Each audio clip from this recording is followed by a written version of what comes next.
ఏకలవ్యుడు అనే బాలుడికి విలువిద్య, బాణాలు వేయడం నేర్చుకోవాలని చాలా ఆశగా ఉండేది. అతను ద్రోణాచార్యుడిని గురువుగా భావించాడు. కాని గురువుగారు నేరుగా నేర్పించలేకపోయారు. అప్పుడు ఏకలవ్యుడు అడవిలో ద్రోణాచార్యుడి మట్టి విగ్రహాన్ని చేసుకుని దాని ఎదురుగా రోజూ ప్రాక్టీస్ చేశాడు. కొంతకాలానికి ఏకలవ్యుడు లోకంలోనే గొప్ప విలుకాడు అయ్యాడు.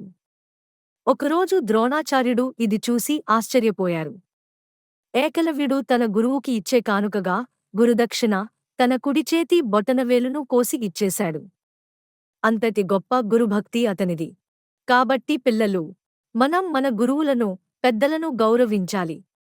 క్రమశిక్షణతో, ఇష్టంతో ఏ పని చేసినా మనం అందులో గొప్పవారవుతాము.